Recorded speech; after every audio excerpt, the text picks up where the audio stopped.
भारतीय गायें या कहें देसी गायों की हमारे देश में करीब 42 नस्लें और भैंसों की 7 नस्लें प्रमुखता से पाई जाती हैं।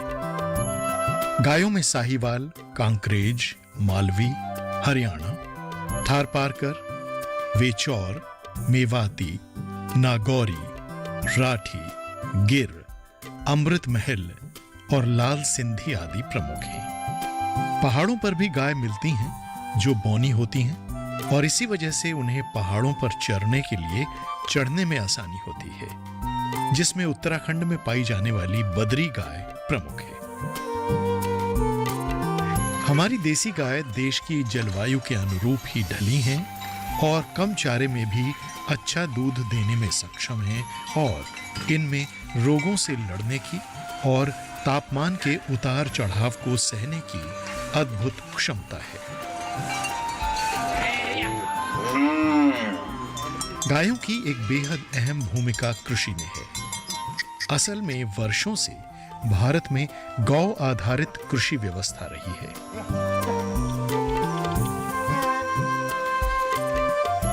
लेकिन पिछले कुछ समय से रासायनिक उर्वरक और रासायनिक कीटनाशकों से खेती की अर्थव्यवस्था बिगड़ी और साथ ही पर्यावरण व्यवस्था भी चरमराई है। असल में मौजूदा समय या कहें खासकर हरित क्रांति के बाद से और 70 के दशक में आए ऑपरेशन फ्लड के बाद से ही गायों को बस दूध तक सीमित कर दिया गया और हम खेती बाड़ी और संपूर्ण ग्रामीण अर्थव्यवस्था में गाय के महत्व को भूल गए। नतीजा ये हुआ कि कृषि में लागत बढ़ी, भोजन की गुणवत्ता घटी, पर्यावरण की हानि हुई और मानव स्वास्थ्य खराब हुआ।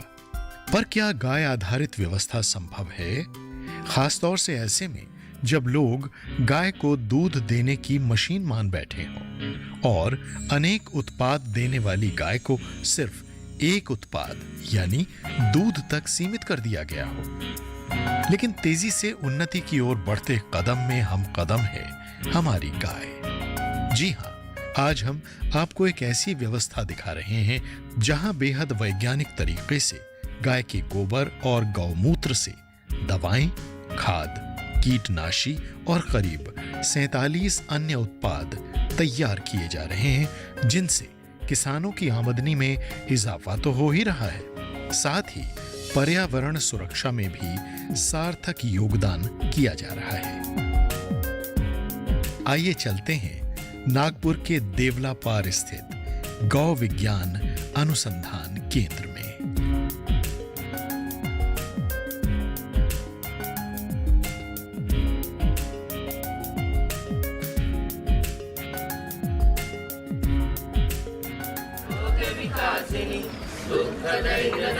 गौ विज्ञान अनुसंधान केंद्र देवलापार में क्या क्या हो रहा है और किसानों को कैसे ट्रेनिंग दी जा रही है, ये तो हम जानेंगे ही।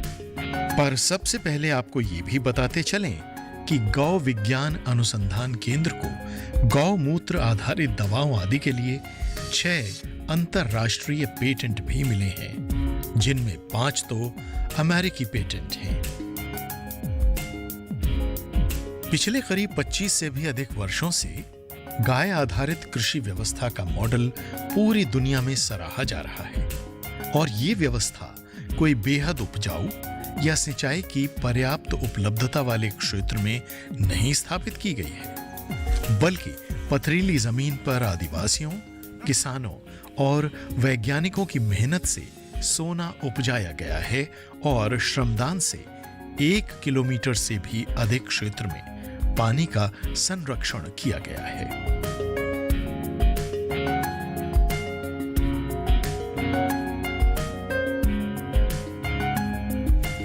यहाँ पर हम लोग अभी कामधेनु कृषि तंत्र के एक सिस्टम से जो हमारी ज़मीन है, वो ज़मीन को हम कहते हैं सॉइल ट्रीटमेंट। फिर उसके बाद सॉइल ट्रीटमेंट का सीड ट्रीटमेंट के बाद जो ज़मीन को उसके जो स्तर है, अगर हल्की है, मध्यम है और भारी है, तो उसके स्तर के हिसाब से हम लोग ऑर्गेनिक कार्बन बढ़ाने का प्रयास करते हैं। हमारा ये मानना है कि कार्बन के बगैर बाकी की बातें सब बेकार है, मतलब हम कितनी भी कोशिश करें, लेकिन ऑर्गेनिक कार्बन ये इसेंशियल है। और रसायन के वापर से, अंधाधुंध वापर से हमारे ज़मीन का कार्बन कंटेंट कम हो गया है। इसलिए प्रयास है हमारा कि इस माध्यम से ज़मीन के अंदर का कार्बनिक पदार्थ बढ़े। बाहर विदेशों में ये बात होती है कि भारत मधुमेह की राजधानी, जिसको डायबिटिक कैपिटल या कैंसर कैपिटल, इस तरह की संज्ञा, जो देश सोने की चिड़िया होता था, मेरे देश की धरती सोना उगले उगले हीरे मोती हम बोल रहे थे, सुजलाम सुफलाम की बात कर रहे थे, और भारत का गौरव ये दुनिया स्वीकार कर रही थी, वो रसातल में जा रहा है या वहाँ की कृषि संकट में है। माननीय प्रधानमंत्री जी को बोलना पड़ रहा है कि किसान की आय 2022 तक, जब हम स्वतंत्रता के 75वें वर्ष में जाएंगे, दुगुना करना है। वो बोल रहे हैं कि यूरिया का उपयोग कम करना है, गोबर का उपयोग। ये सब काम गोविज्ञान अनुसंधान केंद्र लगभग 25 वर्षों से लगातार कर रहा था। आज उसके परिणाम आज किसान अनुभव कर रहा है। वो किसान बोल रहा है कहीं कहीं पर उसका 80-90 गुना खर्च कम हो रहा है। पूना, अहमदनगर, मांजर सुंबा, उधर के आसपास हमारे से जुड़े हुए हमारे किसान, वहाँ की गोविज्ञान संशोधन समिति उसमें सक्रिय है। प्रशांत जी चित्रे हमारे अच्छे कार्यकर्ता उसमें लगे हैं। तो ध्यान में आया कि किसान जो 25 से 50 हज़ार प्रति एकड़ खर्च कर रहा था, वो 600 से 1000 रुपये में काम। दुनिया के कई जानकारों ने दावा किया था कि गायों के गोबर से ग्लोबल वार्मिंग बढ़ाने के लिए जिम्मेदार एक ग्रीन हाउस गैस मीथेन का उत्पादन बढ़ जाता है। एक कदम उन्नति की ओर।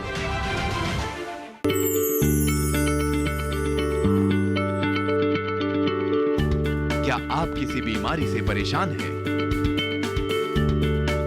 चाहते हैं डॉक्टर की सलाह? तो हम हैं आपके साथ। बताएंगे आपको जीने की राह। समस्याएं आपकी, समाधान देश के मशहूर विशेषज्ञों के। घर बैठे बात करें देश के जाने माने डॉक्टरों से। हमारे लाइव प्रोग्राम स्वस्थ किसान में हर शनिवार शाम 6 बजे से 7 बजे तक।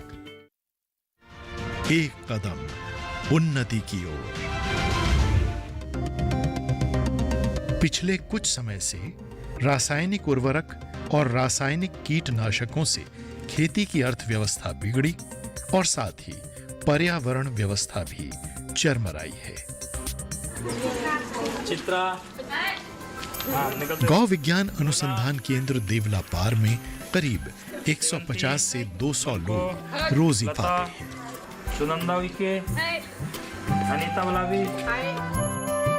गौमूत्र अर्क, देसी गाय का घी, पंचगव्य, आयुर्वेदिक औषधियां, कीटनाशी, जैविक खाद, गोनाइल, मच्छर भगाने की कॉइल, चंदन धूप बत्ती आदि करीब 47 उत्पाद बनाए जाते हैं और इन सभी उत्पादों की बिक्री के लिए काउंटर भी हैं। इसके साथ ही पंचगव्य पर साहित्य भी यहां बेचा जाता है।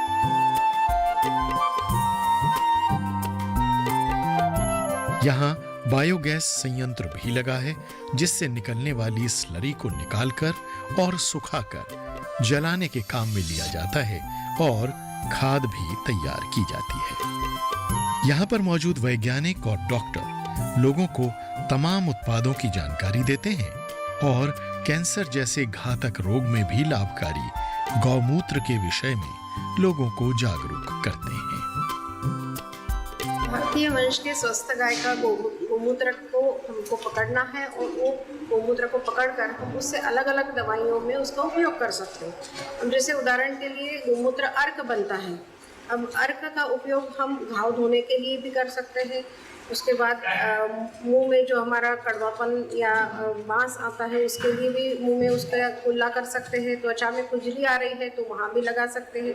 उसके साथ साथ जॉन्डिस है या फिर कैंसर है, इन सब में गोमूत्र अर्क का बहुत उपयोग है। और इसलिए अपने अपने गांव में सबको ये चीज़ें प्राप्त होने के लिए हम जिला स्तर पर भी इस तरह के औषधि निर्माण की शाला बना सकते हैं और तरह तरह की औषधियां बना सकते हैं। दूर दूर तक फैले हरे भरे जंगल और इन जंगलों में विचरती गायें, जहां तक नजर जाती है वहां बस गायें ही गायें हैं। दुनिया के कई जानकारों ने दावा किया था कि गायों के गोबर से ग्लोबल वार्मिंग बढ़ाने के लिए जिम्मेदार एक ग्रीन हाउस गैस मीथेन का उत्पादन बढ़ जाता है। लेकिन NBAGR यानी राष्ट्रीय पशु आनुवंशिक संसाधन ब्यूरो करनाल में एक शोध से यह साबित हुआ कि खुले में चरने वाली गायों से मीथेन उत्सर्जन कम होता है और इनका दूध भी अधिक गुणकारी होता है।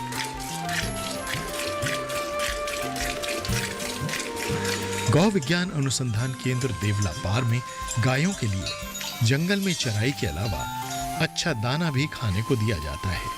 और हाँ, यहाँ बछड़ों और बछिया को उनकी माँ का दूध जितना पीना हो उतना पीने दिया जाता है और बच्चे माँ के साथ ही रहते हैं। असल में सारे मॉडल में दूध का उपयोग सिर्फ आवश्यकता अनुसार कुछ दवाओं, पंचगव्य, घी, छाछ आदि बनाने के लिए ही किया जाता है। घी बनाने के लिए भी पारंपरिक बिलौना विधि को ही उपयोग में लाया जाता है। पहले देसी गाय के दूध का दही जमा दिया जाता है, फिर दही को मथकर उसमें से मक्खन अलग कर लिया जाता है और फिर मक्खन को आंच में पकाकर घी तैयार किया जाता है। लगभग सभी बीमारियों का इलाज करने में सक्षम इन दवाओं को यहाँ के वैज्ञानिकों की देखरेख में और प्राचीन आयुर्वेद में बताए गए नुस्खों के अनुसार ही तैयार किया जाता है। केंद्र में कार्य कर रहे कर्मचारियों को इन गायों के कारण नियमित रोजगार, ऊर्जा के स्रोत, खेती के लिए खाद, कीटनाशी तो प्राप्त होते ही हैं, साथ ही पर्यावरण सुरक्षित रखने में इन लोगों को अपनी भूमिका पर भी काफी गर्व महसूस होता है।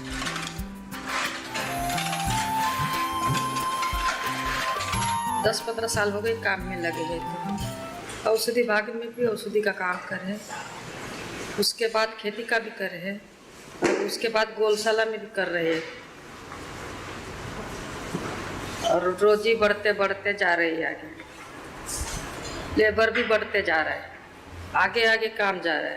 खेती का भी काम करी हूँ मैंने, गौशाला में भी काम करी हूँ, और उधर क्या कहते भी अपने गेटवर खाद की तरह गोबर गैस का भी काम किया मैंने। 150 रुपये रोज हमको मिलते हैं, और हफ्ते के दिन पेमेंट होता है हमारा 1050 रुपये हमको मिलते हैं। वैज्ञानिकों ने शोध में पाया कि पौधों की अच्छी बढ़वार के लिए 16 पोषक तत्वों की आवश्यकता होती है। अब हरित क्रांति के समय सिर्फ 3 प्रमुख पोषक तत्वों नाइट्रोजन, पोटेशियम और फास्फोरस को ही अहमियत दी गई, जबकि जरूरत 16 पोषक तत्वों की थी। अब इससे मिट्टी में असंतुलन पैदा हो गया, और जहां शुरुआत में थोड़ी बहुत रासायनिक खाद से ही काम चल जाता था, अब उसकी मात्रा का कई गुना अधिक डालने पर भी पैदावार या तो कम हो रही है या समान ही है। इसका समाधान देती है हमारी देसी गाय। गौ विज्ञान अनुसंधान केंद्र के वैज्ञानिकों और अन्य तमाम वैज्ञानिकों ने भी अपने शोध में पाया कि देसी गाय के गोबर में आवश्यक 16 पोषक तत्व तो हैं ही, साथ ही मिट्टी और पौधों के लिए लाभकारी जीवाणुओं की संख्या भी बहुत ज्यादा है, जो मिट्टी की उर्वर क्षमता बढ़ाते हैं। असल में ये जीवाणु ही अधिकतर पोषक तत्वों को पौधों में उपयोग के लिए उपलब्ध कराते हैं। जैसे नाइट्रोजन फिक्सिंग जीवाणु हवा से नाइट्रोजन खींचकर पौधों को उपलब्ध कराते हैं, यानी जिन मृदाओं में ये जीवाणु पर्याप्त मात्रा में हैं, वहां यूरिया डालने की आवश्यकता नहीं होती। भारत सरकार ने सन 2022 तक किसानों की आमदनी दोगुनी करने का लक्ष्य रखा है, और गाय आधारित कृषि व्यवस्था स्थापित करने के लिए भी सरकार प्रयासरत है। एक कदम उन्नति की ओर। बीमारियों से कैसे बचेगी फसल? मवेशियों की मुश्किलों का क्या है हल? कहां से लाएं बीज, कितनी लगेगी खाद? किसानों के हर फोन का विशेषज्ञ देंगे जवाब। देखिए हेलो किसान लाइव सोमवार से शुक्रवार शाम 6 बजे। एक कदम उन्नति की ओर। गौ विज्ञान अनुसंधान केंद्र देवलापार में गायों के लिए जंगल में चराई के अलावा अच्छा दाना भी खाने को दिया जाता है। गौ विज्ञान अनुसंधान केंद्र देवलापार ने मच्छरों और अन्य कीटों को भगाने के लिए एक कॉइल भी तैयार की है जो पूरी तरह प्राकृतिक वस्तुओं से ही निर्मित है और इसे बनाने की ट्रेनिंग भी दी जाती है।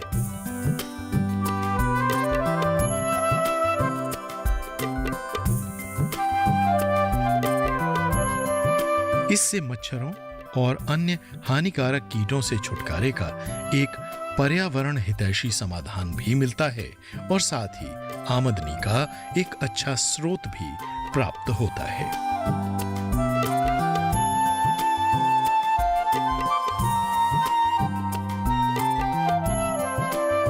देशी गाय के गोबर और गौमूत्र से जो अपन प्रोडक्ट तैयार करते हैं 7 से 8 प्रकार के, उसमें केचुआ खाद है, धूप स्टिक है, फेस पैक है, मच्छर कॉइल है, मंजन है, कीट नियंत्रक है। तो ये जो केचुआ खाद की अगर बात करते हैं तो केचुआ खाद बनाने को 1 किलो केचुआ खाद बनाने के लिए पूरा लागत पैकेजिंग तक अपने को 6 रुपये उसकी MRP आती है और 7,000 रुपये टन के हिसाब से अपने बेचते हैं। एक टन के ऊपर 1,000 रुपये इसका प्रॉफिट रह जाता है। धूप स्टिक बनाने के लिए अपने को 7 रुपये एक पैकेट बनाने के लिए 7 रुपये लागत लगती है और इसको अपन 8.5 रुपये में डिस्ट्रीब्यूटर को बेचते हैं। आज जो गायें दूध नहीं दे रही हैं, उन्हें सड़कों पर जंगलों में छोड़ा जा रहा है। सड़कों जंगलों पर निराश्रय भटकती ये गायें कई प्रकार की परेशानियां पैदा कर रही हैं। जबकि अगर देखा जाए तो जीवन भर गोबर और गौमूत्र के द्वारा खेती, स्वास्थ्य, पर्यावरण की सुरक्षा के लिए ये गायें महत्वपूर्ण योगदान देती हैं। गौ विज्ञान अनुसंधान केंद्र देवलापार के इस सफल मॉडल में गाय का दूध तो अतिरिक्त उत्पाद है। मुख्य उत्पाद तो गोबर और गौमूत्र से तैयार होते हैं। ऊर्जा, खाद, कीटनाशी, स्वास्थ्य और रोजगार जैसे सभी क्षेत्रों में कारगर ये मॉडल अब दावानल की तरह पूरे देश में फैल रहा है। पूरे देश से किसान यहाँ ट्रेनिंग के लिए आ रहे हैं और अपनी आमदनी में इजाफा करने के साथ साथ गाय के कामधेनु रूप से भी परिचित हो रहे हैं।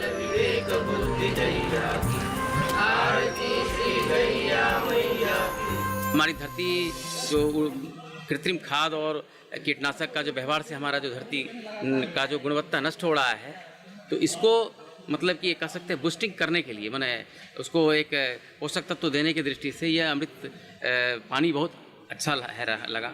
फिर उसके बाद कीट नियंत्रक, ये भी बहुत अच्छा एक आयाम है जो कि कीट को प्रबंधन करने का, कीट हमको मारना नहीं है, कीट का नियंत्रण करना है, ये बहुत अच्छा इसका चैप्टर है। यहाँ आना बहुत ही सुखद रहा, यहाँ की अनुभूति भी बहुत अच्छी रही और पहले से ही इस प्रकार की योजना बन रही थी कि जो वनवासी क्षेत्र में भी अभी रासायनिक खाद का धड़ेले से उपयोग हो रहा है, जिसके कारण वो जो भूमि हम लोग समझते थे कि ये भूमि बाकी जगह के लिए प्रेरणा की भूमि बनेगी, लेकिन वहाँ पर इस प्रकार की विकृति आने के कारण ऐसा अनुभव किया गया कि इस प्रकार का जो अपना देवलापार के बारे में बहुत सुन रखा था हम लोगों ने, यहाँ आकर के और मिट्टी को कैसे फिर से वो अपने प्रकृति के रूप में लाया जाए, इस दृष्टि से ध्यान में रख करके यहाँ आना हुआ। इस सब चीज़ों को हम लोगों ने यहाँ जहाँ कैसे सीखा है, इसमें हम लोगों ने ये भी सीखा कि कैसे जैविक और केचुआ खाद के माध्यम से हम अपने ज़मीन को पुनः उपजाऊ बना सकते हैं। गौमृत के माध्यम से हम वापस अपनी जो बंजर हो चुकी भूमि है या बंजर भूमि है जो अपने क्षेत्रों में, उनको वापस कैसे उपजाऊ कर सकते हैं। हमारा जो आय है, खेती से जो आय होने वाली है, वो भी हिसाब करने के बाद पता चलता है कि जितना हमने लगाया उतना ही हमारा आय भी हुआ। तो यहाँ जो आने के बाद जो 4 दिन का जो हमको प्रशिक्षण प्राप्त हुआ, उस प्रशिक्षण से ये हुआ कि हमारा लागत कम हो रहा है और आमदनी ज़्यादा हो रही है। इसके कारण हमको ये बहुत अच्छा लगा। भारत सरकार ने सन 2022 तक किसानों की आमदनी दोगुनी करने का लक्ष्य रखा है और गाय आधारित कृषि व्यवस्था स्थापित करने के लिए भी सरकार प्रयासरत है। असल में इससे किसान परिवार को नियमित रोजगार मिलता है और कृषि की लागत में कमी आती है, पर्यावरण सुरक्षित रहता है और आमदनी में तो इजाफा होता ही है। गौ विज्ञान अनुसंधान केंद्र न सिर्फ आसपास के क्षेत्रों में बल्कि महाराष्ट्र के अलावा अन्य राज्यों में भी गाय आधारित ग्रामीण अर्थव्यवस्था की नींव रख रहा है और इसमें आशातीत सफलताएं मिल रही हैं। आदिवासी क्षेत्र में लोगों को आज फिर खेती से जोड़ने में गौ विज्ञान अनुसंधान केंद्र को सफलता मिली है और इससे पूरे क्षेत्र में फिर से खुशहाली बहने लगी है, फिर से खुशी के गीत गूंजने लगे हैं।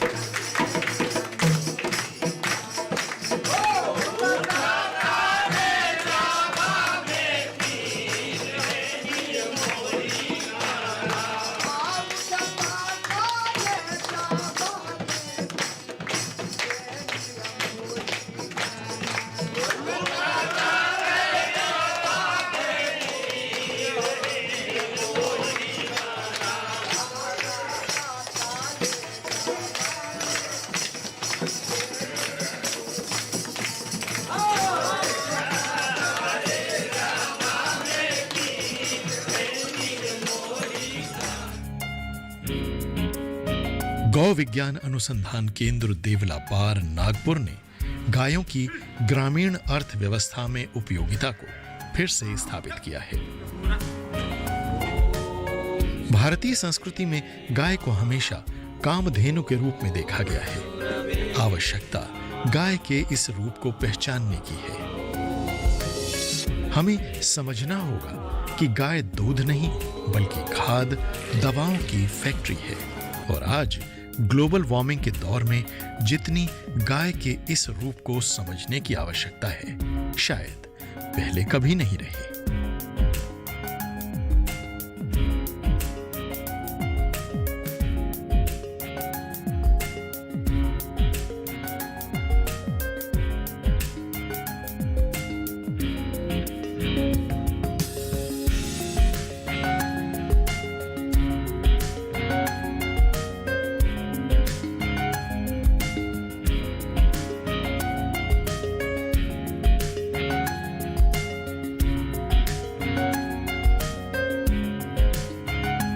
कैसे किसानों ने अपनी मेहनत से इस पथरीली जमीन पर अनेक प्रकार की फसलें ली हैं। इन्हीं पत्थरों को तोड़कर मिट्टी तैयार की और गोबर के उपयोग से इस मिट्टी को उर्वर बनाया और गेहूं, धान, दालों, सब्जियों से लेकर तमाम फसलें, मसाले यहां पैदा किए जा रहे हैं। सिर्फ श्रम से उत्पाद तैयार हो रहे हैं। सब कुछ खेत में ही तैयार होता है। न बाहर से कुछ आता है और न कुछ रासायनिक उपयोग होता है। एक प्रयोग के तौर पर शुरू हुए गौ विज्ञान अनुसंधान केंद्र देवलापार ने आज वैज्ञानिक रूप से यह साबित कर दिया है कि गाय आधारित खेती न सिर्फ किसान की आमदनी बढ़ाने के लिए लाभकारी है बल्कि पर्यावरण और स्वास्थ्य के लिए भी अनमोल तोहफा है। गोधूली वेला में जंगल से लौटती गायों के गले की घंटियां एक संगीत है, एक उम्मीद है पूरी मानव सभ्यता के लिए, एक कदम है उन्नति की ओर।